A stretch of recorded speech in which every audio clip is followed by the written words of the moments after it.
Muchas gracias a todas y a todos por su asistencia.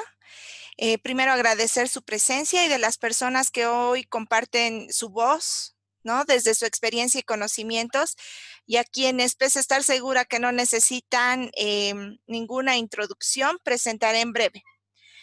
A días de iniciar en algunos casos, como en La Paz, una cuarentena dinámica, este webinar se hace todavía pertinente, considerando que la pandemia del COVID ha puesto sobre la mesa muchas vulnerabilidades estructurales y supraestructurales a nivel político, económico, social y ambiental, resaltando la injusticia de la organización social, sobre todo en los cuidados, en el tema de los cuidados en países como en Bolivia y en otros, ¿no? Y que está profundizando las desigualdades históricamente ya existentes.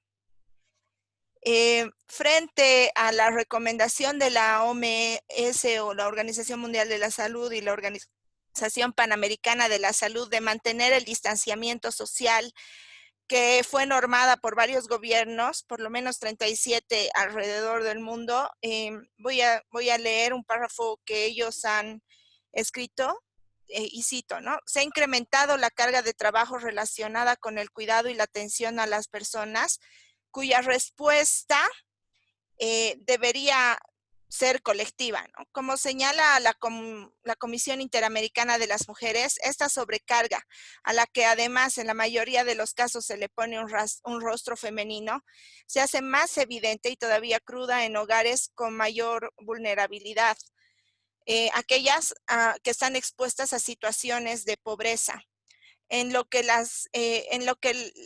los cuales la demanda de cuidados es mucho mayor y se considera que esto se agrava de acuerdo al reducido espacio que tienen y al poco acceso a servicios básicos, ¿no? Normalmente, además compartido con grupos de riesgo y que es un problema histórico, como dijimos, todavía en agenda y todavía se agrava mucho más en esta situación. Entonces, urge un trabajo corresponsable en casa desde las masculinidades positivas que disminuyan la sobrecarga laboral y permitan ambientes y espacios más saludables para reducir la tensión inminente de esta emergencia, ¿no?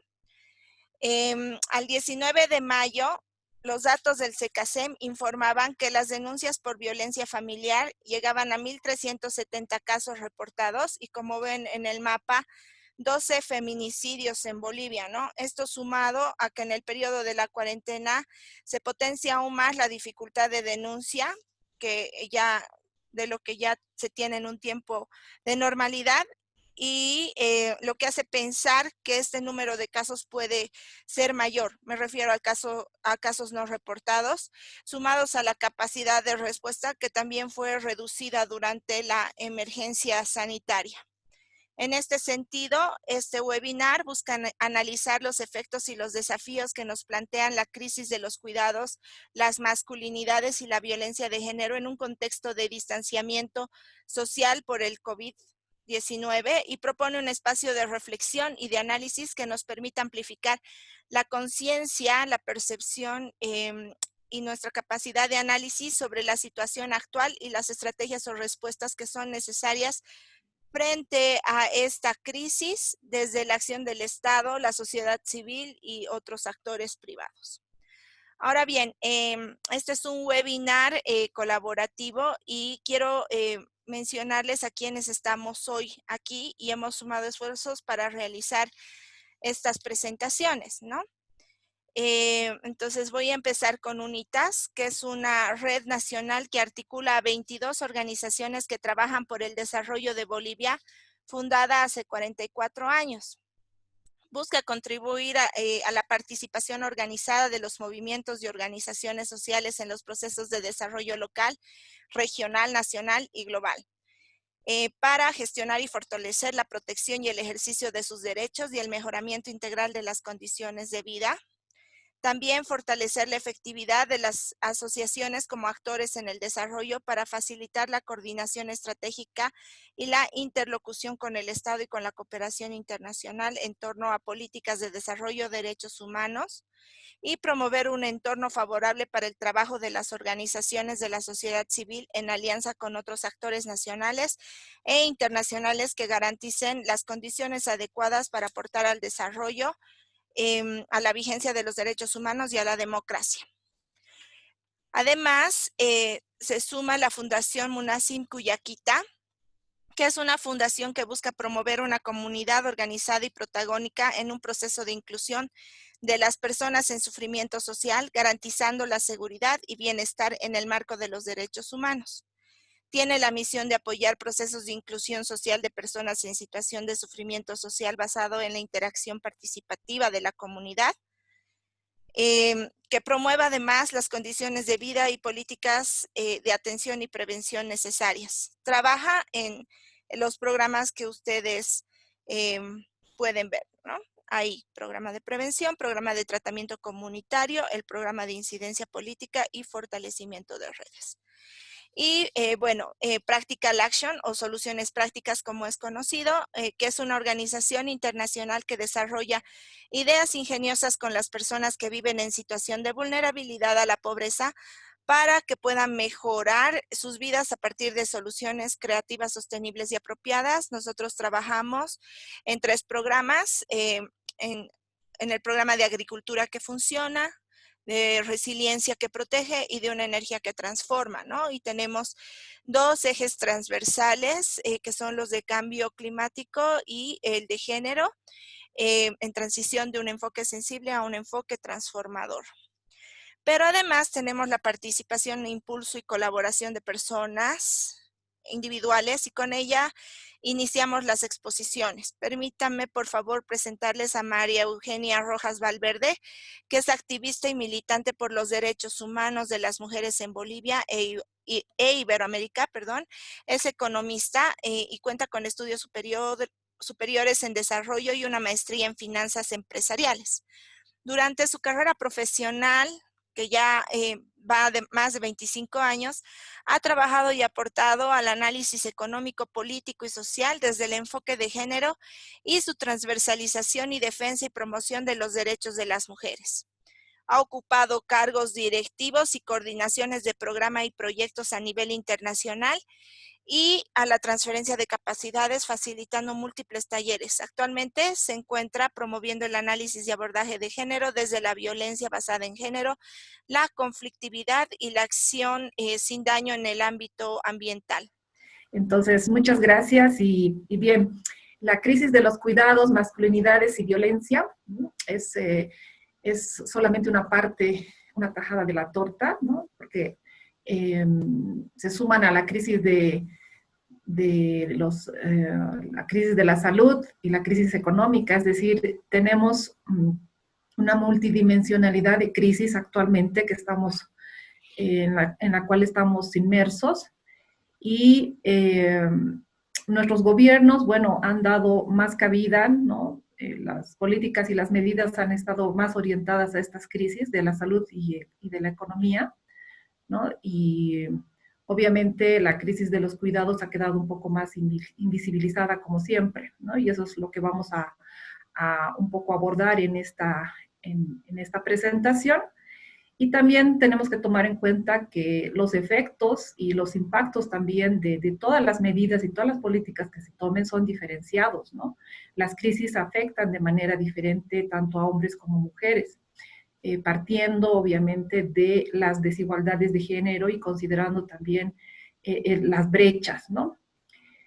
Bien, inicialmente creo que es necesario para poder valorar el trabajo del cuidado, tenemos que saber básicamente por qué es importante, quiénes lo realizan, cuánto tiempo invertimos las mujeres en ese trabajo, etcétera, etcétera, ¿no? Y vamos a tratar de responder estos cuestionamientos a través de la presentación. El trabajo de los cuidados es muy importante para el bienestar de una familia, de la sociedad y de toda la humanidad en general, ¿no? Lo encaran generalmente mujeres que se hacen cargo de los niños, de los adultos, de las personas enfermas o de alguna discapacidad, ¿no?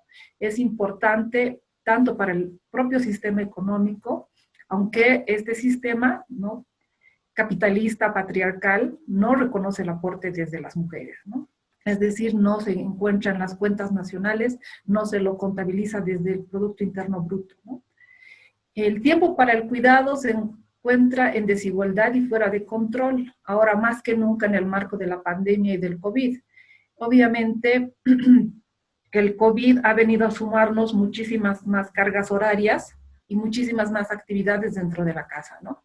Existen brechas que se han acrecentado como consecuencia de un sistema económico fallido y sexista, que valora más la riqueza de una élite privilegiada, en su mayoría son hombres, ¿no?, que todo el tiempo, la cantidad de horas de trabajo esencial de cuidado no remunerado o mal remunerado que llevan a cabo fundamentalmente las mujeres y las niñas en Bolivia, en la región y en el mundo entero, ¿no? Actualmente, más de la mitad de la población nos encontramos en nuestras casas, estamos acatando el distanciamiento social, el confinamiento en cuarentena, y los reportes mostraron que en Bolivia, como mencionó ya Mónica, registraron alrededor de 1.743 denuncias de violencia, 13 feminicidios, y se han realizado más de 10.000 llamadas a la Fuerza Especial de Lucha contra la Violencia, ¿no? Estos reportes indican que la violencia se ha incrementado en las mujeres y en las niñas, ¿no? Esto también nos muestra, ¿no?, estos datos nos están reflejando que estar en casa, bueno, representa una alta carga de trabajo y mucho peligro, ¿no? De repente se ha hecho visible el trabajo del cuidado, ¿no?, que es una constante en la labor de las mujeres y las niñas, y representa el trabajo de toda la sociedad, que toda la sociedad necesita, ¿no?, pero que no se ve, no se contabiliza, no se reconoce, no se valora, ¿no? Bien, las tareas del cuidado son centrales para la sociedad, la sobrevivencia y también para el mercado, aunque a menudo se ignora que toman mucho tiempo, esfuerzo y energía. Las encuestas del uso del tiempo en América Latina y el Caribe, según la CEPAL, muestran que las mujeres dedican entre 22 y 42 horas a la semana perdón, al trabajo doméstico y del cuidado no remunerado. Son 3 veces más que los hombres. En Bolivia aún no contamos con esta medición, ¿no? Si bien el INE ha hecho algunos esfuerzos en elaborar una encuesta, todavía sigue en diseño, ¿no? No hay todavía resultados concretos. La distribución, como observamos en la pantalla, es claramente injusta, ¿no? Dependiendo del país, se encuentran en un rango de 67% al 86% que las mujeres asumen este trabajo del cuidado no remunerado, ¿no?, que asumen los hogares. En Bolivia también podemos encontrar la población económicamente inactiva, donde las mujeres representan una masa, por ejemplo, según el INE, según el Censo de Población y Vivienda del 2012, alrededor del 40%, ¿no? Y según un estudio de Oxfam del año pasado, el 2019, también nos indica que existen 4.5 millones de personas dependientes que requieren atención por su condición de dependencia y que las bolivianas dedican alrededor de 7 horas diarias a los trabajos del cuidado, ¿no? Esto significa que es casi el doble del trabajo que realizan en relación a los hombres, ¿no? Estas horas también varían incrementando, varían y obviamente se ha visto incrementadas por el COVID-19, ¿no?, por la pandemia. Por tanto, esto afecta también enormemente la dedicación al trabajo remunerado, a los estudios y a la educación. Estamos poniendo en riesgo los ingresos de las mujeres y obviamente nos pone en una situación muchísimo más peligrosa, ¿no? Bien, aquí podemos observar también en esta lámina que otro hecho que muestra la necesidad de distribuir el trabajo doméstico y del cuidado no remunerado es que en Bolivia exista la probabilidad de que el 74% de las mujeres ingresen al mercado laboral, ¿no? Entonces estamos hablando de un porcentaje interesante donde si no existieran, por ejemplo, las barreras o los obstáculos que se relacionan al trabajo no pago dentro de la casa, ¿no? La presencia de niños y niñas menores de 13 años reduce significativamente la probabilidad de que las mujeres participen laboralmente y aumenta la probabilidad de que los hombres lo hagan. Entonces estamos ante esas desventajas, ¿no? Que no se ven, que las políticas y las medidas desde el Estado no observan y lamentablemente no contamos con datos, ¿no? Si bien contamos con estas cifras a partir de un estudio de Oxfam, ¿no? El 68% si se ocupa de un menor de edad, 63% si atiende a 2 niños y a 50% si cuida a 3, es decir, de esta forma se reduce nuestra probabilidad de participar en el mercado laboral, ¿no? Bien, hay algunas medidas, ¿no? De acatamiento obligatorio que se han dictado desde el gobierno.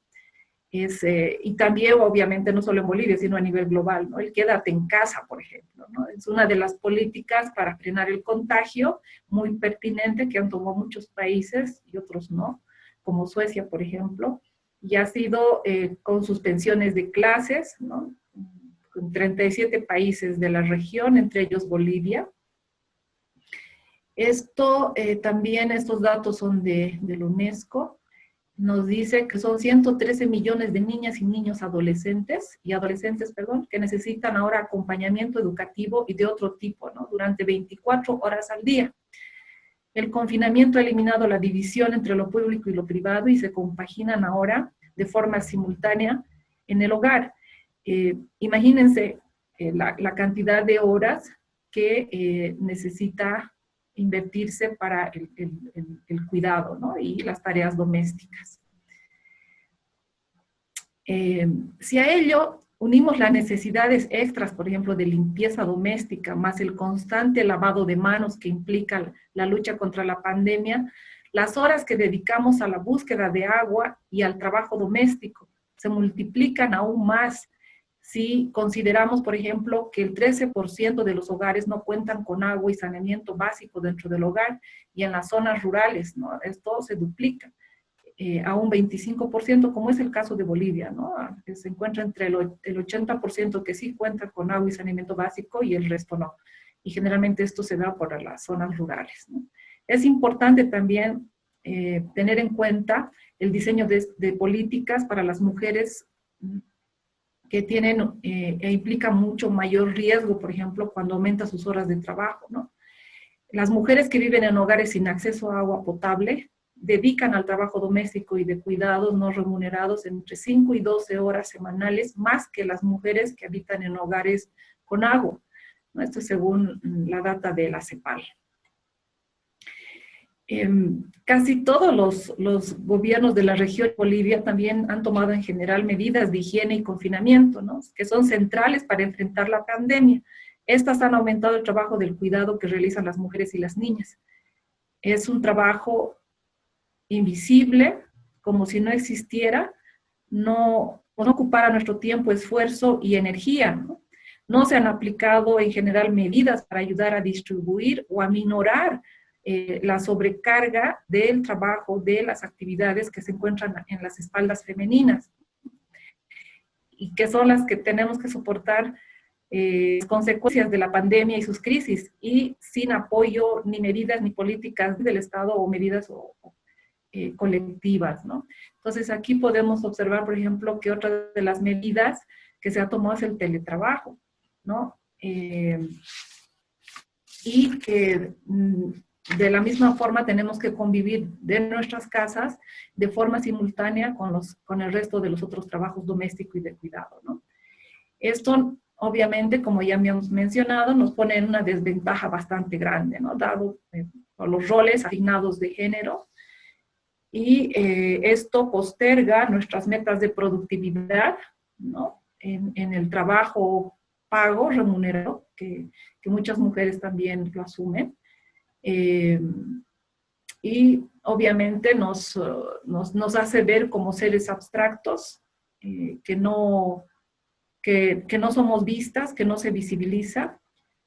En cambio, los hombres, ¿no? Son seres masculinos que no tienen a nadie que dependa de ellos. Entonces, es más o menos de esa forma que estamos viendo esta crisis del cuidado, ¿no? Bien, sumada a la crisis del cuidado también se encuentran las crisis de las masculinidades y la violencia de género. El hogar también se ha convertido, como hemos visto las cifras, en un lugar de alto riesgo para el abuso sexual y la violencia de género. La gran mayoría de los casos de abuso de niños y niñas, así como los feminicidios, son perpetrados por familiares, parejas, exparejas. El confinamiento, ¿no? Por tanto, puede ser y expone a las mujeres y a los niños y las niñas, ¿no? A un mayor riesgo al verse aislados y atrapados con su agresor. El 2018, según las estadísticas y datos de la CEPAL, se han producido en América Latina y el Caribe más de 3.250 feminicidios. En Bolivia, desde enero creo que tenemos como 45 muertas, y un caso que ha sucedido hace 2 días, el Día de la Madre creo, ha sumado una muerta más, dejando a 3 niños en la orfandad, ¿no?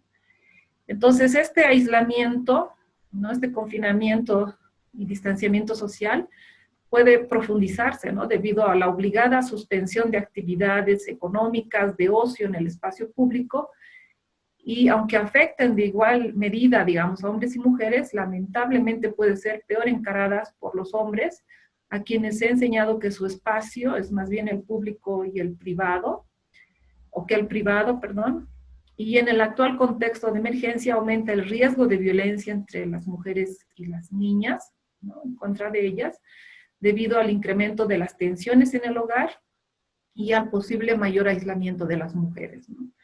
Téngase en cuenta que el 29% de las mujeres mayores a 15 años en la región no cuenta con ingresos propios, lo que significa que su dependencia económica es absoluta, ¿no? Aquí tenemos algunos factores que suman a la crisis de las masculinidades, ¿no? Podemos observar, por ejemplo, que sumado a todo lo que hemos descrito, la pobreza, ¿no? Es uno de los factores más estructurales. Si está unida al hecho de no tener un trabajo remunerado, aumenta la probabilidad de sufrir violencia, ¿no? La falta de ingresos también limita el recurso a la denuncia del maltrato y de hecho un bajo porcentaje de las mujeres denuncia que sufre violencia, es decir, que han estado también limitadas muchas mujeres a denunciar, ¿no? Es determinante también considerar que el hacinamiento es un detonante en los cambios conductuales de las personas y que puede inducir a que se generen actos de violencia intrafamiliar durante una cuarentena y en situaciones de rigideces horarias, ¿no? Como un toque de queda o que no podemos salir de la casa, ¿no? Es muy probable que la situación del confinamiento y el limitado acceso a recursos y por tanto a dinero para disponer de datos en los celulares, también se han visto estas situaciones, ¿no? Está limitando las denuncias, es decir, que las denuncias que no se han registrado o que no se realizan, quizás sumen 2 o 3 veces el número, ¿no? Por otro lado, existen pocas casas de acogida en el país y la región para atender a las mujeres en peligro, como a sus hijos o hijas, ¿no? Será necesario fortalecer la capacidad de estas casas de acogida y los albergues, preparándolos adecuadamente. Han habido bastantes iniciativas, por ejemplo, en la Argentina, en Chile, a partir del llamado de Naciones Unidas a la acción, en cuanto, por ejemplo, a solicitar canastas. En el Ecuador fue esta iniciativa, ¿no? En solicitar la canasta roja, o a solicitar algunos medicamentos en las farmacias. Entonces, han habido iniciativas para poder coadyuvar a las mujeres en estas situaciones. Bien, entre algunas de las conclusiones generales, es evidente que la interseccionalidad de las desigualdades refuerza la exclusión de las mujeres y las niñas. La falta de servicios básicos, la pobreza económica, el número de dependientes, el tipo de inserción laboral, la raza o la zona de residencia aumenta las vulnerabilidades ante la pandemia y sus crisis asociadas. Y los roles de género, unidos al resto de interseccionalidades, acaban determinando el aporte y también la carga de las mujeres, ¿no? Entonces, todos estos factores van sumando y hacen realmente de la crisis del cuidado una de las peores crisis que estamos viviendo las mujeres y las niñas, ¿no?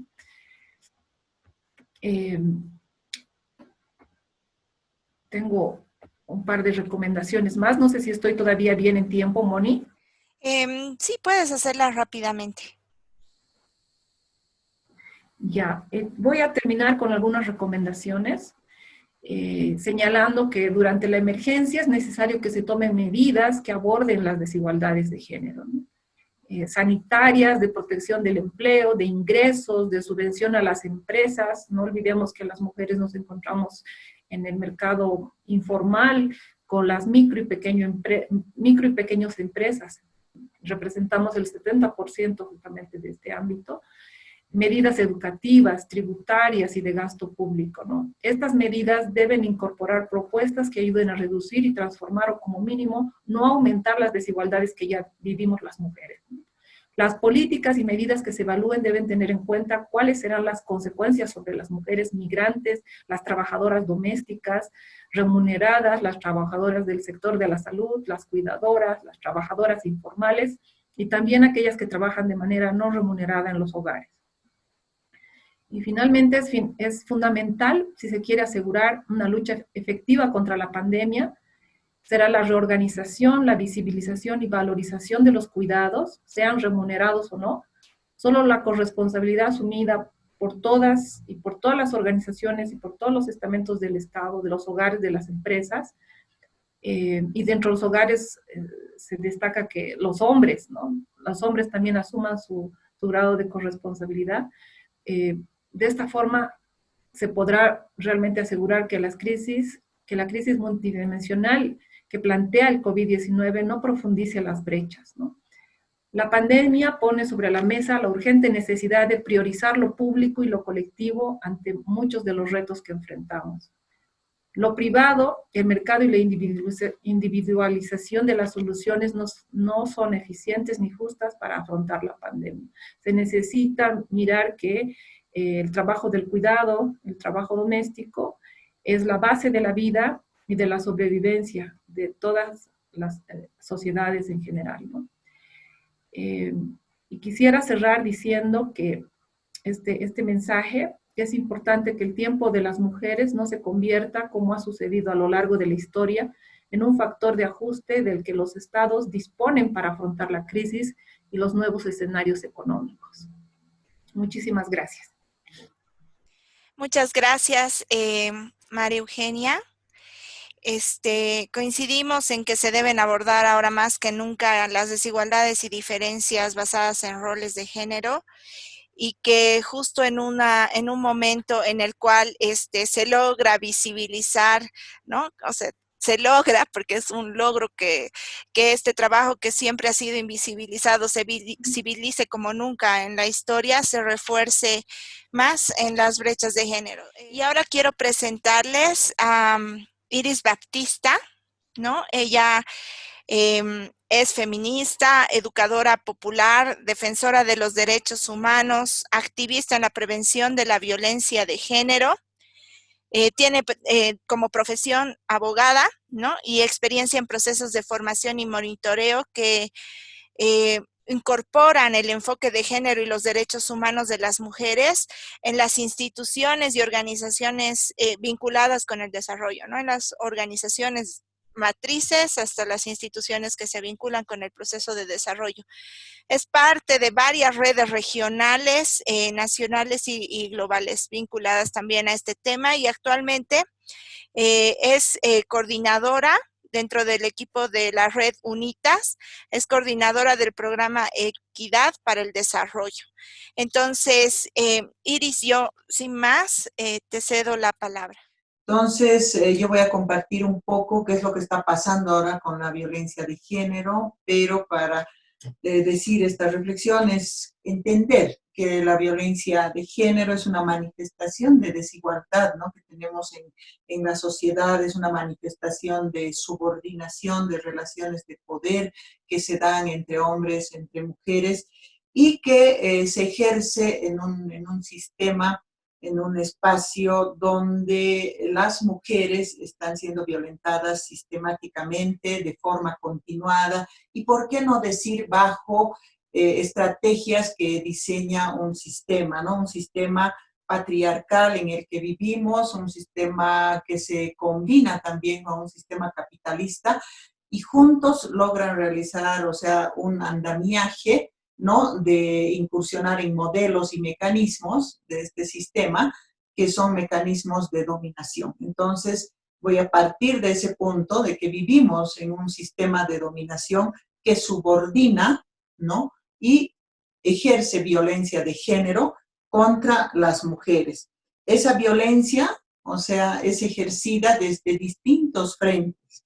Esa violencia está ejercida desde lo que es el uso de la fuerza, ¿no?, desde distintas estrategias sutiles y mecanismos invisibles, ¿no?, que en muchos casos ha logrado naturalizar la violencia, y por qué no decirlo a través de estrategias comunicacionales que subordinan las acciones incluso de los propios movimientos de mujeres y movimientos feministas.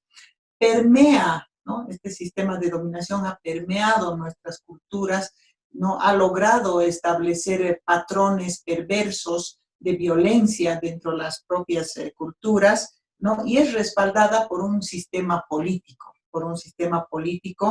que está respaldado por espacios, por grupos de poder. Entonces, esa es una primera, una primera cosa de partida que quiero remarcar, que la violencia de género es producto y se reproduce bajo este sistema.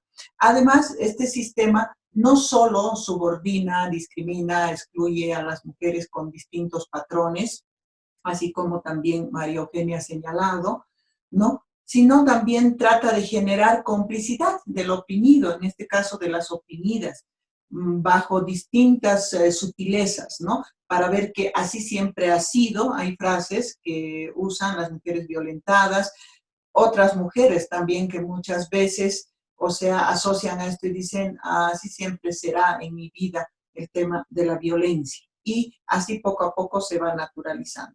Entonces, estos andamiajes establecidos dentro de la sociedad son esos los que tenemos que ir detectando, ¿no?, para develar las situaciones de violencia de género.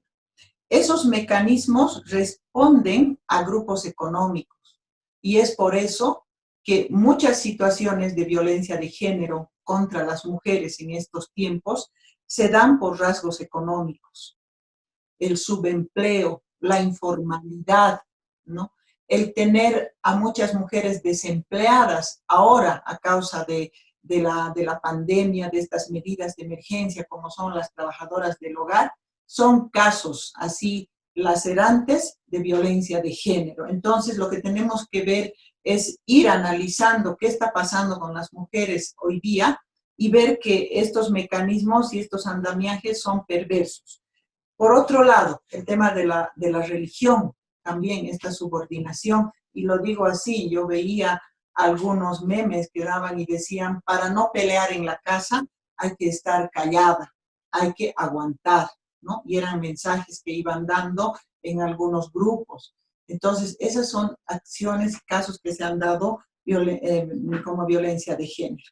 En el ámbito político, parecería que el ámbito político está fuera de este sistema de dominación, parecería que el accionar político tiene que ver con la asamblea, tiene que ver con lo que están haciendo los grupos de poder políticos, etcétera. No, no se ha tomado a la violencia de género como un asunto político.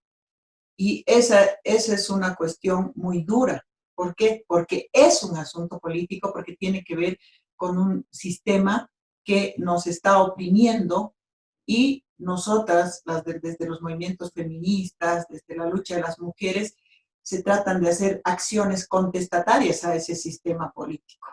Y hay que decirlo así porque se devela que no ha sido suficiente una normativa amplia por la cual Bolivia es, se podría decir, elogiada en muchos espacios, que yo reconozco que es un avance. No ha sido suficiente esta normativa amplia para que se pueda concuasar con las políticas públicas y hayan mecanismos oportunos, por ejemplo, previos a generar esta, por ejemplo, a dictar, ¿no?, la cuarentena ahora. No ha habido ha habido vacíos, ¿no? ¿Y por qué? Porque no le interesa a todo este sistema, a todo este andamiaje, la vida de las mujeres. Entonces se busca subordinar tanto en ámbitos públicos como en ámbitos privados. Y en ámbitos públicos se ha generado violencia de género porque en ninguna política, en ninguna medida, y lo han dicho muchas instituciones y organismos internacionales, en ninguna medida se ha considerado la voz de las mujeres en estas medidas que se han ido tomando ahora para la emergencia sanitaria del COVID. No se ha convocado a las organizaciones, no se ha convocado a las mujeres para poder ser parte de estas agendas y ver cómo esto se puede hacer. Esas cuestiones se constituyen también de parte de este sistema de dominación en violencia de género contra las mujeres. Y en el ámbito privado, ya se ha adelantado María Eugenia en develar casos bastante concretos que se dan dentro de los hogares. Y esto no está lejos de lo que se describe y de lo que todas conocemos por las distintas formas de violencia. Por ejemplo, tenemos que reflexionar que muchas mujeres, no solo ahora, viven en una situación de aislamiento, ¿no? Muchas veces ya cuando hacen pareja se les priva de estas relaciones de familia, ¿no? Se dice, ¿por qué vas a ir a visitar tan seguido? ¿Por qué te están llamando tanto tus hermanas? ¿No? ¿Por qué esto? ¿Por qué el otro? Entonces ya estamos en situación de aislamiento. Ocupan su tiempo, ¿no? Y sutilmente a veces los varones ocupan más tiempo de las mujeres para que ellas no puedan ser autónomas y tener su tiempo también para ellas, ¿no? Para este descanso, ¿no? Para no tener esta sobrecarga, ¿no? Impiden salidas, ¿no? Hay cuestionamiento a sus amistades. Entonces, ya vivíamos en un estado, ¿no?, de aislamiento, muchas de las mujeres. ¿Por qué? Porque no teníamos esa libertad. Y con la cuarentena, ¿no?, la libertad de tránsito, ¿no?, ese quédate en casa, ¿no?, ha sido lacerante para muchas porque además no han podido salir a transitar y esto ha recrudecido. También debemos reflexionar sobre este control y dominio, ¿no?, que se ejerce y que es violencia de género, estas relaciones de poder, este sometimiento que hay, ¿no?, a título a veces de que te cuido, te protejo, ¿no? Y estas facetas que se van dando dentro de la violencia de género, de amenazas y chantajes, por ejemplo, de que si me dejas, voy a quitarte a los niños, o definitivamente no decirle me voy a suicidar, ¿no? Y cosas así. Entonces, todas estas cosas que ya son formas de violencia, sumadas a la violencia física, a la violencia económica, a la violencia psicológica y a la violencia sexual. Entonces, en cuarentena, este escenario ha sido más propicio para violentar a las mujeres. El no salir ha generado situaciones de acoso sexual, ¿no?, dentro de la propia casa, ha generado situaciones de violencia sexual entre las parejas. Casos concretos, ¿no?, parejas que ya estaban con una situación deteriorada, una relación, han tenido que soportar, mujeres que han denunciado, han tenido que soportar el acoso y la violación de parte de sus parejas porque no han tenido acceso a la denuncia, ¿no? No han tenido acceso a esas redes de relaciones, ¿no? No han tenido acceso a salir para contar y, como ya muchos sabemos, el tema de escasos recursos también ha limitado el acceso a las comunicaciones. Y sabemos que la violencia de género, hay que decirlo así, se da en todo estrato social. Y a partir de ese estrato social ha habido diferentes grupos y sectores de mujeres, ¿no? Las mujeres indígenas, las mujeres campesinas, las mujeres que están con el día a día, no tienen acceso, no han tenido acceso para conectarse o para hacer esas llamadas telefónicas a esos números 800 que se han puesto a disposición. ¿Por qué? Porque hay todo un andamiaje de esa limitación del sistema económico, político y cultural. Y muchas se han visto confrontadas con ellas mismas, ¿no? Con este quédate en casa, y se han expuesto a situaciones donde ha aumentado su vulnerabilidad y han buscado mecanismos de protección, mecanismos para protegerse ellas, para proteger su integridad física, para no ser maltratadas, ¿no? Y también para que esa violencia no se vea en el hogar. ¿No? Muchas están viviendo acompañadas de sus madres, de otra familia, están viviendo en espacios muy cerrados, en habitaciones que solo que comparten también como comedor y dormitorio, etc. Entonces se han visto replegadas a una situación tan fuerte que han buscado esos mecanismos de protección, los mejores para salvar sus vidas en muchos casos.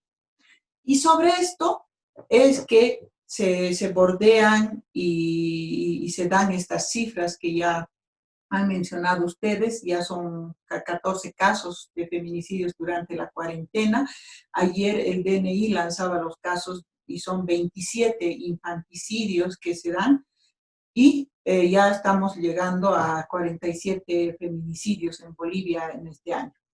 Y lamentablemente hay que decir que no se ha tomado ninguna acción concreta contra la violencia de género antes de lanzar estas medidas del quédate en casa, ¿no?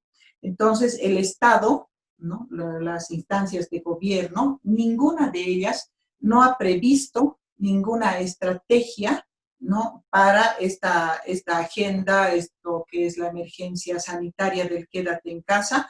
Entonces, se podría decir que no está en las agendas de los gobiernos.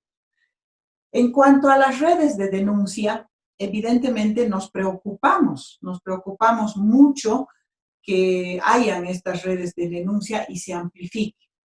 Y a lo que la mayoría se ha dedicado y estamos conectados por WhatsApp, etcétera, se han habilitado líneas telefónicas, ¿no? Desde las organizaciones de desarrollo, las que trabajan con prevención y atención a violencia, ¿no? La FELCB ha abierto unas líneas también de atención y también se han dado redes comunitarias de prevención de violencia, ¿no? También se han ido dando estas que ya no han sido tan visibles por las redes sociales.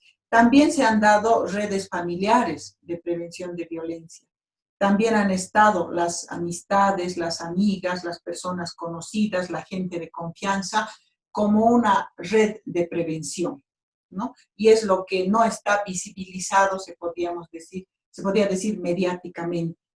Lo que hay que remarcar es que en lo gubernamental local, ¿no? En los propios municipios, no se han podido accionar medidas, ¿no? Las plataformas de lucha contra la violencia que allá accionan no han podido, se han visto mediatizadas por el impedimento a la locomoción, no han podido salir, no se han podido reunir. Entonces, ahí también, ¿no? Una cosa tangible que ha sido más lacerante para que aumenten los casos de violencia de género, de violencia contra las mujeres, contra las niñas, ha sido de los mecanismos que tenemos las mujeres, las plataformas, de que en muchos lugares habíamos estado acostumbradas a reunirnos presencialmente para accionar cosas. Entonces, eso también ha limitado. Y en lo local gubernamental, lamentablemente, esta persona que es una sola, ¿no? La del servicio legal integral muchas veces, o la de la defensoría del menor, realmente se ha visto limitada porque ahí se ha demostrado y se ha develado, ¿no? Y es hora de apuntarlo también y ver esto en las agendas, la poca capacidad que se tiene de despliegue humano, ¿no? En esta situación, casi nada de financiamiento para lo preventivo en estos casos. Y definitivamente, hay que decirlo así, en la FELCSB, por ejemplo, no existe una estrategia de prevención en cuarentena, ¿no?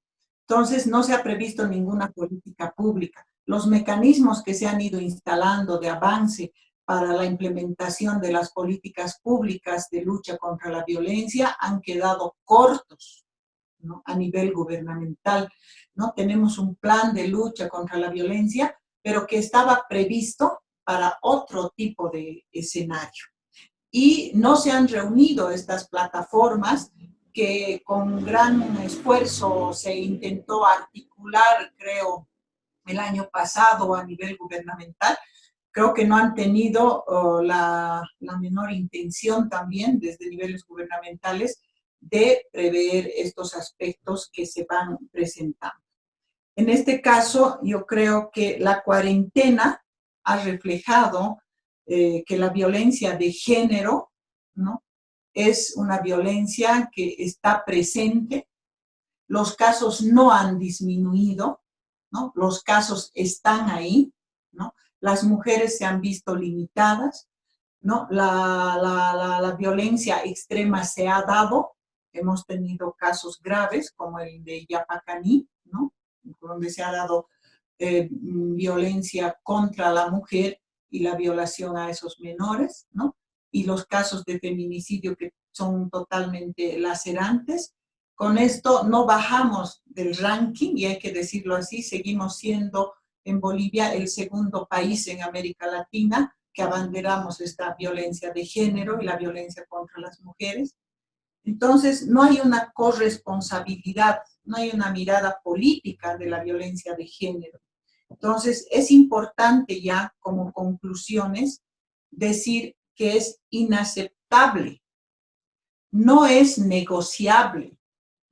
Y también, como conclusión, yo quiero decir que las agendas no están tan abiertas para incorporar este tema, lamentablemente. Ninguna agenda. La agenda gubernamental todavía sigue siendo simbolismo, ¿no? Se ha declarado el año de no al feminicidio y definitivamente, o sea, ahora en cuarentena, la situación de las mujeres visibiliza que no hay ninguna acción concreta, no hay ningún recurso concreto para afrontar la situación de violencia de género que hoy día están viviendo las mujeres ya al casi finalizar, se podría decir, esta cuarentena. Entonces, no ha cambiado, más bien se ha puesto presente estos casos de violencia y está delante de nosotros. Lo que sí también se puede decir es que se ha visto otro tipo de estrategias desde las propias mujeres para cuidar sus vidas, para proteger sus cuerpos, para proteger también a su entorno, ¿no? Las instituciones de desarrollo, evidentemente, se han visto con manifiestos, etcétera, pero nos hemos visto igual limitadas de poder articularnos en un escenario como este de forma tangible para responder. Las organizaciones sociales y las propias organizaciones mixtas, que se dice donde están las organizaciones también de mujeres, no tienen una agenda abierta, siguen considerando la violencia de género como algo privado, ¿no?, como algo que la cartera de género tiene que hacer.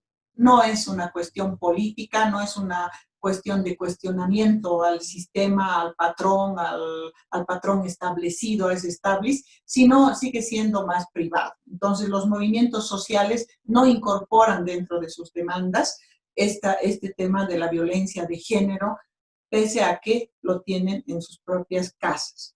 Las comunidades se cierran diciendo que es lo cultural, que ahí se tiene que preservar muchas cosas y no develan. El tema de la justicia pronta en este escenario de cuarentena ha sido restringido. Muchos casos han quedado colgados. El caso de Yapacaní ahora mismo que está en riesgo de que quede así. ¿Por qué? Porque no se está acelerando. Ha habido mucha impunidad. No ha sido suficiente llegar con la llamada de la denuncia a la FELCSB, ¿no?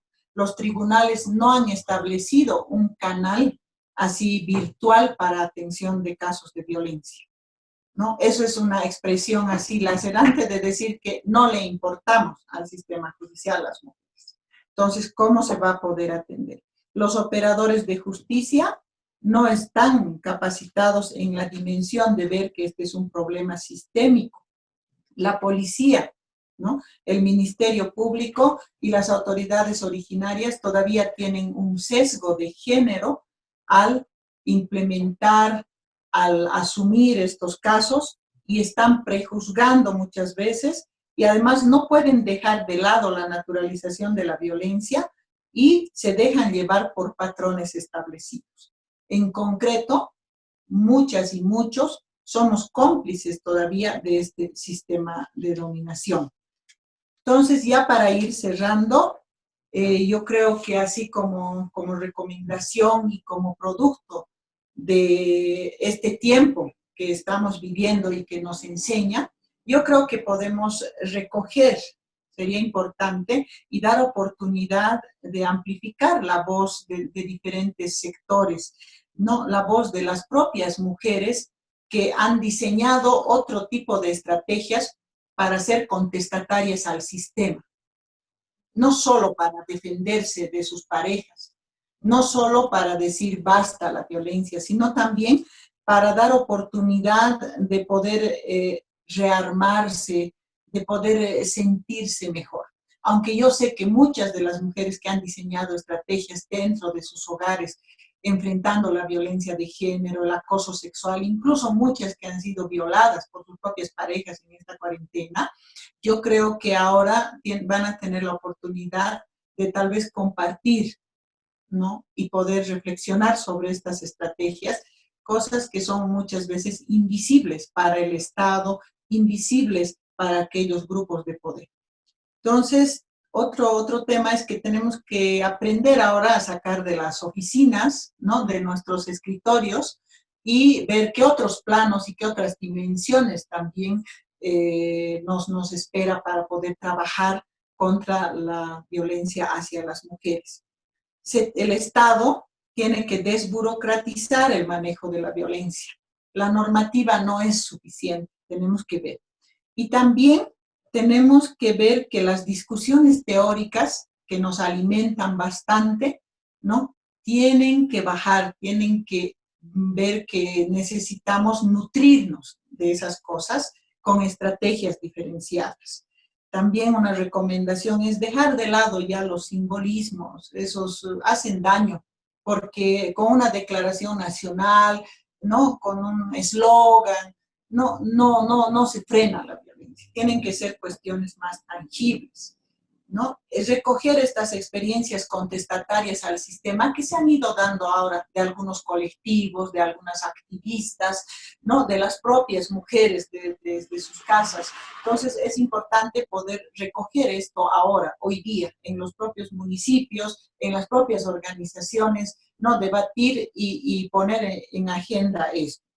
Yo creo que esa es la democracia real, tomar la voz del pueblo y también ver estos factores de protección comunitaria, validarlos, ¿no? Recogerlos en otro tipo de herramientas y proponer, ¿no? En lo que tienen que ser las reales políticas públicas y agenda. En la cuarentena, entonces, ya cierro con esto, decir que se han dado casos tan graves, tan lacerantes, y creo que muchas de las activistas, muchas de las feministas, en muchos espacios y muchas y muchos y muchos de los que están escuchando ahora, seguro se han enterado de un caso, ¿no? Y que no está entrando en las... Entonces, por eso es importante ahora reflexionar sobre la violencia de género como una cuestión sistémica, como una cuestión que está presente en el cotidiano y que muchas instituciones del establishment son cómplices de que se reproduzca. Gracias. Muchas gracias, Iris. Realmente una reflexión bastante profunda en denuncia, como tú misma manifiestas que que debe hacerse y yo concuerdo en lo personal sobre esto, ¿no? Algunos puntos con los que me quedo, que has mencionado, es que la violencia de género sigue estando en el sector privado o en el espacio privado, en el ámbito privado. Y también, como mencionaba María Eugenia antes, esto tiene que ver con los espacios privados como nuestras casas, oficinas, colegios, no sé, otros espacios, pero además con la comunidad y ahora tú lo mencionas con la normativa, ¿no? La violencia de género es un asunto político y tal vez se necesita agenciar, bueno, no tal vez, se necesita agenciar una reestructuración a, a la normalidad que se ha dado ahora, ¿no? En otro webinar escuchábamos a una mujer en conservación, como se denomina este grupo, decir que no queremos retornar a la normalidad, ¿no? A esa normalidad que nos instala, nos estigmatiza dentro de este sistema patriarcal, ¿no? Bueno, considerar que las mujeres, la voz de las mujeres en las agendas es importante y ver cuáles son las acciones que se proyectan a partir de estas experiencias violentas, frustradas, que en alguna medida van a enriquecer o esperamos que enriquezcan los procesos siguientes. Y quiero presentarles a Ariel. Es el subdirector de la Fundación Munasim Cuyaquita. Es especialista en la elaboración de proyectos con enfoque de género en niñez y adolescencia, en la atención legal, en la sustracción internacional de niños, niñas y adolescentes y en la atención a víctimas de violencia, ¿no? Él nos hablará desde justamente la visión de los niños, niñas y adolescentes, sobre cómo la crisis ha golpeado a esta población y cómo puede golpearse, ¿no? Cuáles son las proyecciones de esto. Entonces, Ariel, por favor, te damos la palabra y la pantalla. Como bien dijo Mónica, la Fundación tiene una amplia experiencia en esta situación y hemos ido desarrollando una serie también de diagnósticos, como también de entrevistas con niños, niñas y adolescentes que han sido beneficiarios de la Fundación en diversas regiones de Bolivia.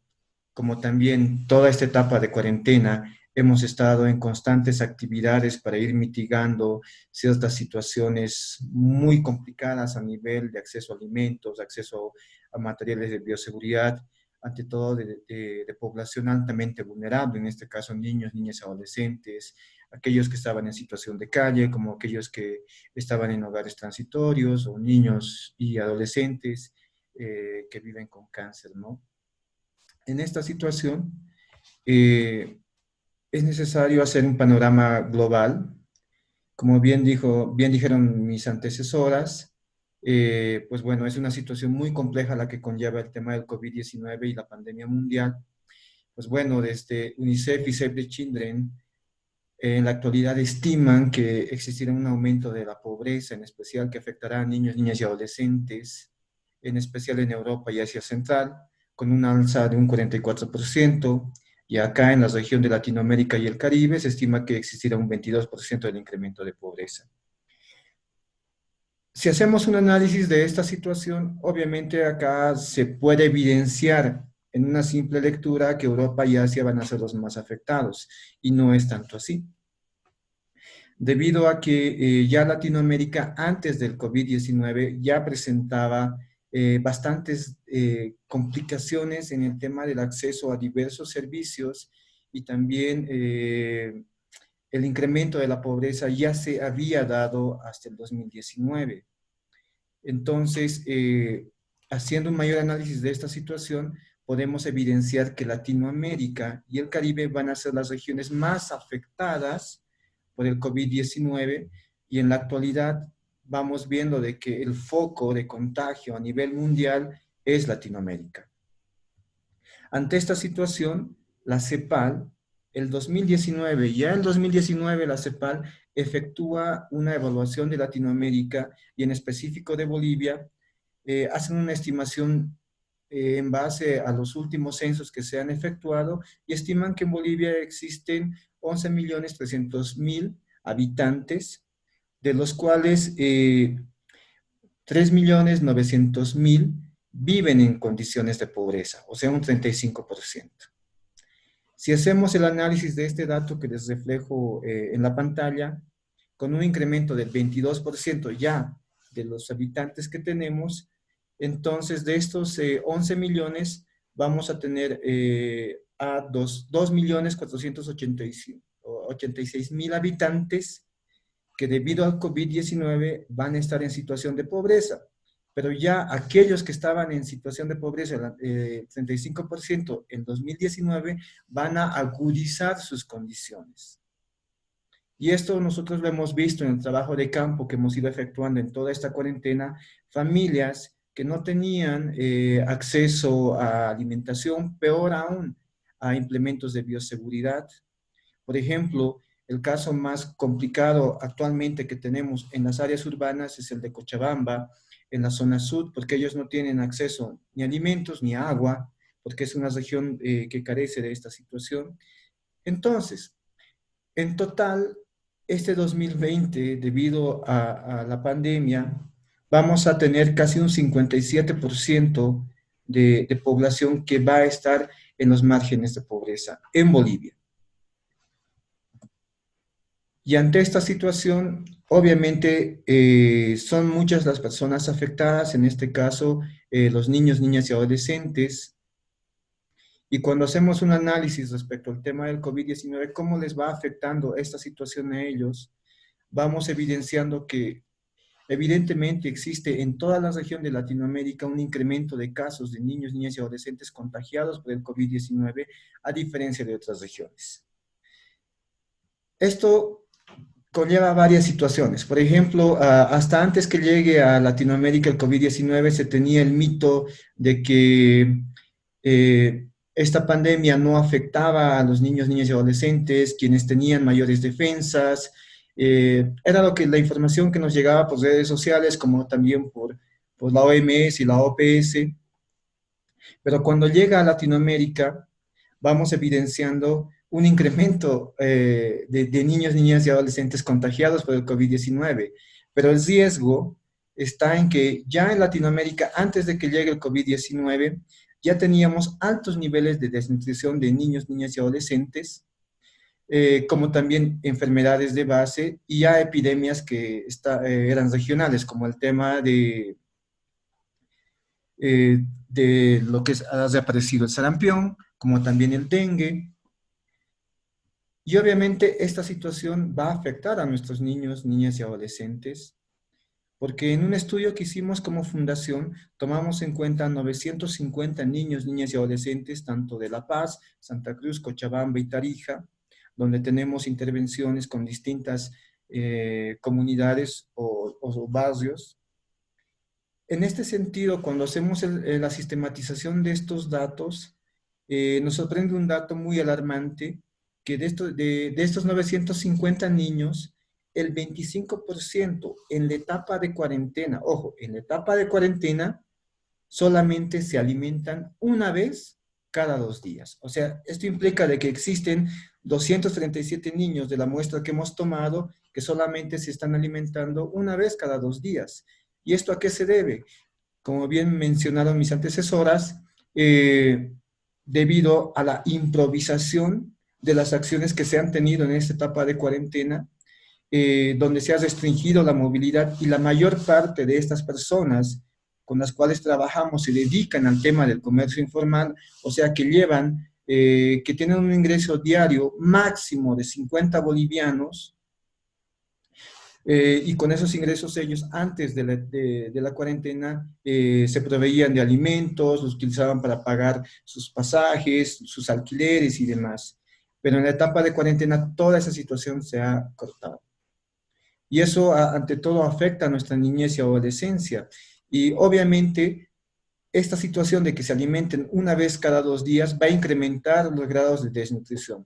Eso implica de que una vez que se levante la etapa de cuarentena e ingresemos en cuarentenas dinámicas o como les quieran llamar, el COVID va a afectar más a nuestros niños debido a que no van a tener defensas adecuadas, debido a que van a tener una desnutrición severa. Entonces, en ese sentido, es necesario, obviamente, tomar en cuenta estos datos para poder a futuro intervenir respecto a estas situaciones. También en el tema de la cuarentena versus niñez y adolescencia, las familias en estos momentos priorizan ante todo la alimentación y el pago de sus servicios. Como también los niños, niñas y adolescentes están en las calles dedicados al comercio informal en la actualidad. Pese a que no se levantó la cuarentena en varios departamentos y municipios, ya veíamos movimiento comercial en las calles, donde muchas madres, ante todo, salían junto con sus hijos a vender sus productos. Y ante esta situación, en redes sociales en especial, uno podía leer bastantes estigmas hacia esta población que tenía esta necesidad de conseguir dinero. Pues cuando nosotros hacemos el trabajo de campo con comunidad y hablamos con estas señoras que salen junto con sus hijos, ellas refieren un relato muy interesante, de que ellas prefieren que sus hijos estén con ellas en el comercio informal o en las calles, a que se queden solos en la casa y sufran cualquier tipo de violencia o agresión por parte del padrastro, del papá o del tío. Entonces, ahí vamos viendo que las madres ven como un sistema de protección el salir junto con sus hijos a las calles al comercio informal. Y obviamente, como no tenemos una lectura adecuada de estas situaciones, mucha población tiende a estigmatizar este tipo de conductas sin analizar qué es lo que ocurre detrás de todo esto, ¿no? También hemos visto que existen campañas informativas de manera masiva en redes sociales, a las cuales solo pueden acceder un determinado grupo de niños, niñas y adolescentes.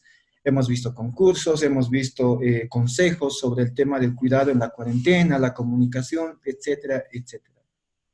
Pero tomemos en cuenta, como mencionaban a un inicio, muchas de estas familias no tienen acceso a estas redes sociales o al internet, o debido a que no tienen dinero no pueden comprar datos y obviamente no pueden tener información respecto a lo que implica el COVID-19. Y esto también lo hemos visto en los trabajos que hemos hecho en comunidad. Por ejemplo, cuando fuimos a la zona de Sencata, acá en la ciudad del Alto, es una de las zonas que no ha cumplido la cuarentena en este tiempo, debido a que en esta zona han ido creando mitos propios desde la comunidad respecto a lo que implica el COVID-19. Porque obviamente la mayor parte de esta población no tiene acceso a una información adecuada y siempre desde todos los gobiernos iniciamos procesos de abajo de arriba hacia abajo, nunca de abajo hacia arriba. Como bien decían, es necesario efectuar acciones comunitarias para poderles explicar en su lenguaje y en lenguaje sencillo cuáles son las implicaciones en esta etapa de cuarentena, cuáles son las implicaciones respecto a las medidas de bioseguridad, pero no hemos efectuado ese tipo de acciones. Luego, es necesario efectuar el trabajo comunitario, como les mencionaba, para una reducción de riesgos,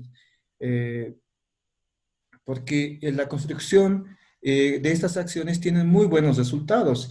Tomando nuevamente como ejemplo la ciudad del Alto, en una zona de Río Seco, se trabajó con la comunidad y la misma comunidad organizó a sus mismos vecinos para tomar acciones de bioseguridad en su misma zona.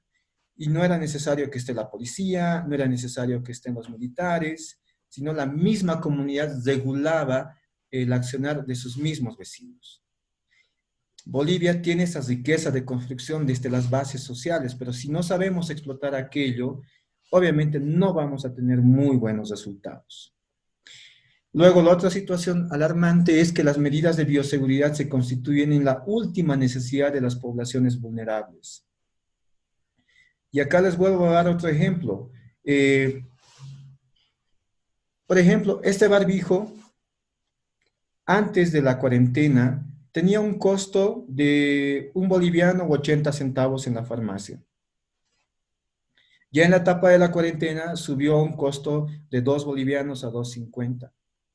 Y ahora que se va a levantar la cuarentena y se está obligando a las personas a utilizar los barbijos, tiene un costo de 3.50 a 4 bolivianos. Entonces, estas poblaciones de las cuales les hablo no van a poder acceder a este tipo de implementos de bioseguridad por el costo que tienen en la actualidad. Entonces, esto implica que desde sociedad civil, desde el Estado, gobiernos subnacionales, tomemos en cuenta estas situaciones, debido a que la mayor prioridad de estas familias es el tema de la alimentación y pagar sus alquileres o los servicios que tienen.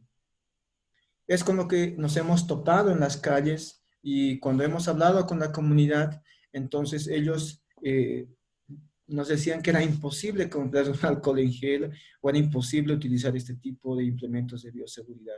Y esta foto que les coloco ahí explica de manera sustancial lo que les quise decir. Bueno, también en el tema de la situación de violencia, ya antes del 2019, toda la región de Latinoamérica ha incrementado el número de casos de abuso y violencia sexual, ejercido principalmente contra niñas y adolescentes, así como también el número de embarazos en niños, niñas y adolescentes, como también varias situaciones de agresiones sexuales. Pero todas estas situaciones ocurrían en su mayoría dentro de sus hogares. Y obviamente ya en el 2020, debido a la cuarentena dictada en distintos países, el confinamiento se ha efectuado en estos mismos hogares donde ellos han sido víctimas. Y cuando hablamos de confinamiento de este tipo de familias, vemos de que ellos viven en espacios reducidos y conviven junto con el agresor en estos mismos espacios. Para que me entiendan, la mayoría de las familias en la ciudad del Alto viven en habitaciones de 4x2 que como máximo tienen un baño compartido con otros inquilinos, donde a la vez esa habitación es su cocina, es su dormitorio, es el lugar donde hacen las tareas los niños.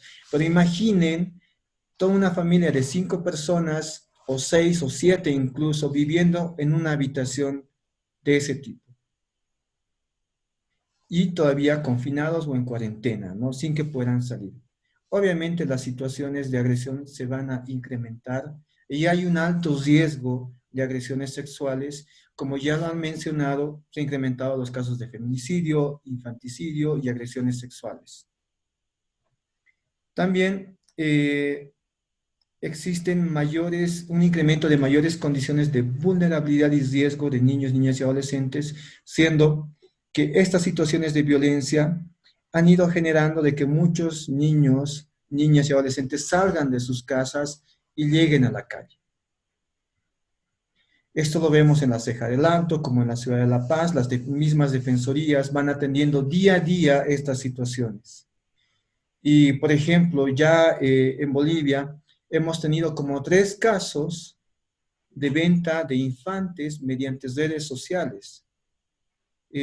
Uno ocurrió acá en la ciudad del Alto, donde ya una persona hizo el seguimiento de una mujer que publicó su situación porque estaba embarazada de 8 meses y mediante las redes sociales hizo la compra anticipada de ese infante. Una vez que nació, pasaron unos 2 días que le dieron de alta a esta persona y efectuó la compra o la adopción ilegal de este infante. Entonces también estas situaciones creemos como fundación que se van a ir replicando y si solamente vamos analizando los datos de las defensorías, también podemos observar una gran cantidad de abandonos de niños, niñas y adolescentes debido a que no tienen las familias una economía adecuada para su crianza. Como también la cuarentena ha generado un mayor acceso sin control parental a las redes sociales, incrementando el peligro frente a la explotación sexual en línea, en cualquiera de sus formas. Acá quiero hacer un paréntesis.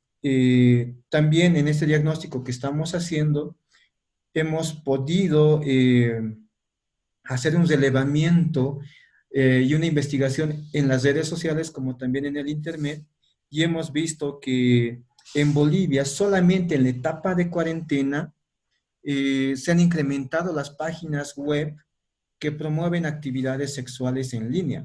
Hemos encontrado 35 páginas web que hacen referencia a Bolivia.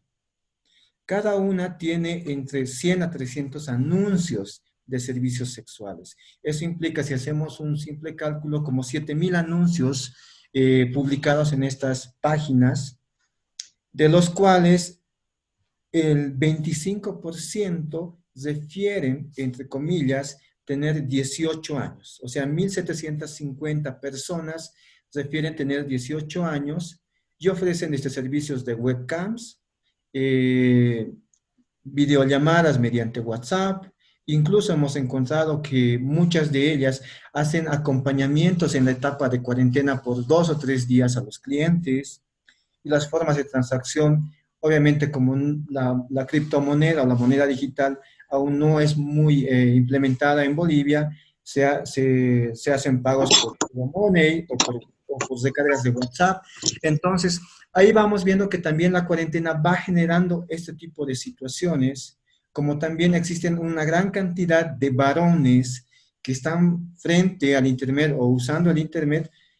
Obviamente, ahí van aprovechando estas organizaciones criminales para promover estos servicios. Entonces, ante una alta demanda, siempre va a existir una oferta. Y lastimosamente, esta situación afecta a nuestros niños, niñas y adolescentes. Bueno, la educación en tiempos de cuarentena. En la región, en toda Latinoamérica, no se han tenido experiencias anteriores de educación a distancia en el sistema público de educación. Ningún país ha tenido esta experiencia. Y la cuarentena ha venido a develar esta situación, y ante todo en los países como Bolivia, Honduras, Guatemala, Perú o Haití, por citar algunos simplemente, es donde hay menos oportunidades de conectividad y acceso a Internet. Y Bolivia, pese a que han transcurrido más de 2 meses, aún no tiene un plan de intervención educativo. Muchos padres estamos en esa situación de no sabemos que si las clases se reanudan o van a continuar efectuándose de la manera que se están realizando ahora. Pero también debemos tomar en cuenta que en esta etapa de cuarentena, muchos padres hemos acompañado los procesos de educación en línea. Pero ahora que se va a restablecer mediante una cuarentena dinámica, los niños van a estar solos en este tipo de intervenciones en línea, sin asesoramiento del padre. Entonces, creo que también ahí va a haber una serie de conflictos para que ellos puedan acceder a esta situación. Y obviamente en las áreas periféricas y áreas rurales es inaccesible este tipo de situaciones. Como les mencionaba un inicio, las familias priorizan el tema de alimentación y no creo que puedan hacer la compra de datos o megas desde sus celulares para que sus hijos puedan efectuar este tipo de educación. Así que el Ministerio de Educación tendrá que hacer una planificación adecuada y real de cómo continuar este proceso, porque si no se van a ir generando altos niveles de deserción escolar.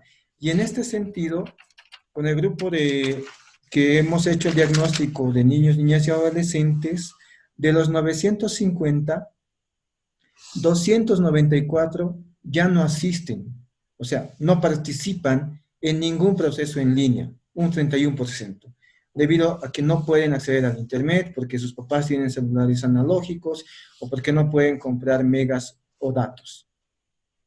Entonces, esta simple muestra es un reflejo de lo que podría ocurrir a nivel nacional. Y bueno, el tema de la cuarentena y el sistema de salud ilegal es una situación muy compleja. Creo que para nadie es irreal la situación que estamos viviendo en Bolivia respecto al tema de salud. En la actualidad, el sistema de salud está priorizando lo que es la atención a los casos de COVID-19, dejando de lado las epidemias actuales de dengue o sarampión, o aquellas enfermedades que afectan a niños, niñas y adolescentes. Cuando uno quiere ir al hospital por un resfrío o por un malestar o cualquier accidente, tienes que ingresar por emergencia o simplemente no hay atención y te derivan a otro hospital, porque están más enfocados en el tema del COVID-19 y ahí van a existir y están existiendo conflictos en la atención de niños, niñas y adolescentes, los cuales también cuando van a estos hospitales están expuestos a contagios, porque varios de estos hospitales públicos no tienen las medidas de bioseguridad adecuadas para el cuidado de la población que van atendiendo. Y como les mencionaba a un inicio, al no tener los recursos económicos para comprar las medidas de bioseguridad adecuadas, obviamente estos niños se ponen en alto riesgo. A nivel de Bolivia también se han ido reduciendo las intervenciones de las defensorías de la niñez y adolescencia y juzgados y otras instancias, hechos que han afectado al acceso de justicia por parte de nuestra niñez y adolescencia. Un simple ejemplo, en Cochabamba, en el municipio de Cercado, en la actualidad no existen más de 20 funcionarios en las defensorías de la niñez y adolescencia. Antes existían más de 120, antes de la cuarentena, pero debido a que la Fiscalía, por ejemplo, ha intervenido en el área de contrataciones, la mayor parte de los operadores de las defensorías de este municipio eran consultores. Entonces, sus procesos de contratación han quedado paralizados. Y tenemos un personal reducido en este municipio en la atención de niños, niñas y adolescentes. Como también la falta de movilidad en varias partes de la región ha dificultado que las defensorías actúen en sus distritos como lo hacían antes y solamente se concentran en puntos estratégicos para hacer la intervención. Acá en la ciudad del Alto se concentran en la defensoría 24 horas, en Quillacollo también en una sola oficina, debido a que los municipios no tienen la logística para poder recoger al operador y traerlo hasta la oficina y también devolverlo a su casa, ¿no? Y eso implica una paralización en la reintegración familiar de niños, niñas y adolescentes que están en las casas de acogida. La fundación tiene una casa de acogida y antes de la cuarentena tenían que egresar como unas 6 niñas, pero debido a esta paralización continúan ellas en el hogar que tenemos, ¿no? Como también existen nuevas situaciones de maltrato y violencia que igual están sufriendo una retardación de justicia debido a esta situación. Entonces, ¿cómo afrontamos todo esto? Desde la Fundación hemos ido haciendo varias recomendaciones al Estado central, como también a los gobiernos subnacionales, en base a todo el trabajo de campo que hemos ido efectuando en este tiempo de cuarentena. Y una de las recomendaciones está en relación a la identificación de las necesidades básicas y de las poblaciones altamente vulnerables. Acá es necesario de que el gobierno, como las instancias subnacionales, hagan una intervención directa mediante trabajos de campo y construyan procesos de abajo hacia arriba. Porque es verdad que cuando se hacen políticas públicas, los últimos en consultar son las poblaciones beneficiarias. Y creo que esa lógica debe cambiar y todas las organizaciones de sociedad civil estamos promoviendo esta situación. Pero ojalá cambie todo esto porque si no vamos a continuar con las mismas políticas improvisadas hasta la fecha que ante todo van a ir afectando a nuestra niñez y adolescencia como también a las mujeres. También es necesario coadyuvar al acceso de kits de bioseguridad ante todo a la población vulnerable, siendo que no son accesibles para los mismos. El tema de promover reuniones y acciones de incidencia con el gobierno, esto ante todo para la sociedad civil, con la finalidad de promover el acceso a la salud, educación, conforme a cada contexto social.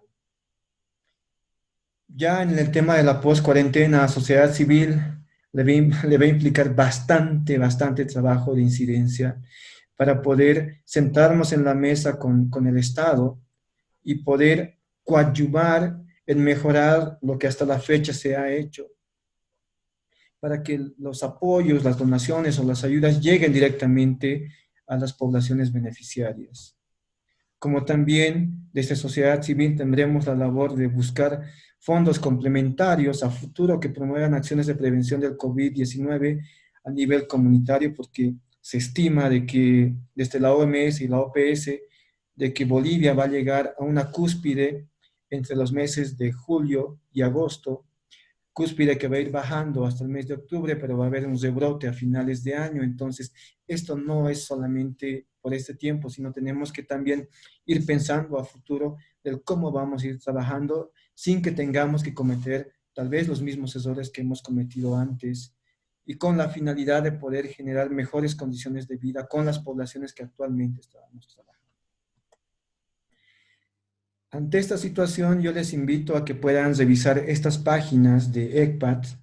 ECPAT es una red internacional que trabaja todo el tema de explotación sexual en línea, como también la explotación sexual comercial, de la cual la fundación es parte en Bolivia, como también la página de la fundación donde van a encontrar información. Y el día lunes estamos actualizando la página con los diagnósticos que estamos efectuando, como también con manuales y procedimientos de atención a la población beneficiaria en el tema del COVID-19. Y estos materiales les van a servir bastante para poder intervenir con la población beneficiaria. Y ante todo también una invitación a todos los que están en este webinar a que podamos sumar esfuerzos para mejorar las condiciones de vida de niños, niñas y adolescentes y de las mujeres, como también promoviendo su inclusión social y, y coadyuvando ante todo mediante las organizaciones de la sociedad civil. Ya UNITAS tiene una experiencia amplia en esta situación que creo que tendremos que ampliar esta experiencia con todos los demás socios para que así de manera conjunta podamos hacer esfuerzos para que vayan cambiando varias situaciones irregulares que hemos ido observando en este tiempo de cuarentena. Muchas gracias, Ariel. El trabajo colaborativo es un instrumento importante para asumir los futuros retos que se nos vienen, bueno, que ya están en realidad en puerta, para resolver problemas nuevamente que son estructurales, pero que se han amplificado y afectan a diferentes poblaciones históricamente catalogadas como vulnerables, y en este caso niños, niñas y adolescentes que viven en condiciones de hacinamiento, que potencian temas de desnutrición y apuntan a la inseguridad alimentaria, que viven situaciones de violencia y se exponen a otros ámbitos o exponen su vulnerabilidad a otros ámbitos. Este tema que tú tocas de otros tipos de violencia que emergen o sí, que se evidencian con más fuerza, como la violencia cibernética, a partir de ello la violencia comercial, el acoso y la violencia sexual, nuevas formas de exclusión en términos de tecnologías de información y comunicación, las herramientas para lograr esto y los desafíos de encontrar formas, rescatar algunas formas, innovarlas, en todo caso, dar unos pasos atrás, porque la cuarentena nos ha permitido mirar hacia atrás para nuevamente proyectarnos, por ejemplo, potenciar la comunicación para el desarrollo, sus formas, herramientas y alcances desde lo local a lo nacional, nuevamente revisar las prioridades que se tienen y trabajar articuladamente. Muchísimas gracias, Ariel. Ahora yo voy a dar paso, por favor, a Julieta de mi oficina, que va a estar colaborándonos con las preguntas. Julieta. Sí, gracias a todos y todas. Hemos sistematizado las preguntas que se han ido realizando a lo largo de las presentaciones de los panelistas. Solicito, por favor, podamos ser breves, ya que estaríamos encantados de escucharles muchísimo más, pero el tiempo ya nos está comiendo, ¿no? Y bueno, voy a iniciar con una primera pregunta para Ariel. ¿Qué acciones específicas podemos fortalecer con los DNA o SLIMs en los municipios después de esta cuarentena? Bueno, como les mencioné, es necesario el poder efectuar acciones dentro de las mismas comunidades, identificando las situaciones de vulnerabilidad que ellos van viviendo. El tema del diálogo con la comunidad es fundamental para encontrar soluciones junto con ellos, porque las soluciones no las tenemos que plantear nosotros como instituciones o el Estado, sino Debemos rescatar la práctica comunitaria que tenemos en toda Bolivia y junto con ellos encontrar soluciones a estas situaciones. Muchas gracias, Ariel. Esta pregunta para Iris, a lo largo de esta cuarentena a la que nos hemos visto envueltos todos y todas, ¿la violencia se habría reducido solo a agresión física y sexual? ¿O también se podría decir que existió violencia económica o quizás otros tipos de violencia? La violencia no se ha reducido. Las distintas formas de expresión de la violencia se han dado, ¿no? Igual que en otros contextos. Y durante la cuarentena se ha puesto de explícito esta represión que hay dentro de las casas, y también la violencia no se expresa de una sola forma, ¿no? O sea, cuando hay agresiones, también esto se transforma en violencia psicológica, económica, etc. O sea, se han dado las distintas y múltiples formas de violencia contra las mujeres, y ya se ha dicho, ¿no? Entonces, no es una sola forma de violencia, más bien se han expresado distintas formas de violencia durante la cuarentena en los cuerpos de mujeres y niños. Muchas gracias, Iris. Y con esta pregunta estamos englobando también algunas otras consultas que se han realizado a lo largo de las charlas. Y esta pregunta sería para María Eugenia. ¿Cuáles son, desde tu mirada y experiencia, Mauge, las necesidades estructurales en esta proyectada nueva normalidad? ¿Cuáles serían los actores y cómo participaríamos desde la sociedad civil? Bien, las necesidades estructurales, creo que es necesario desde la sociedad civil, desde las organizaciones sociales, desde las organizaciones de mujeres, mirar en términos de resistencia, ¿no? Es decir, organizarnos para poder incidir no solamente en políticas públicas locales, municipales, sino también en poder tener capacidad de propuesta. Y para eso es necesario conocer, estar informadas sobre esas desigualdades que refuerzan la exclusión, ¿no?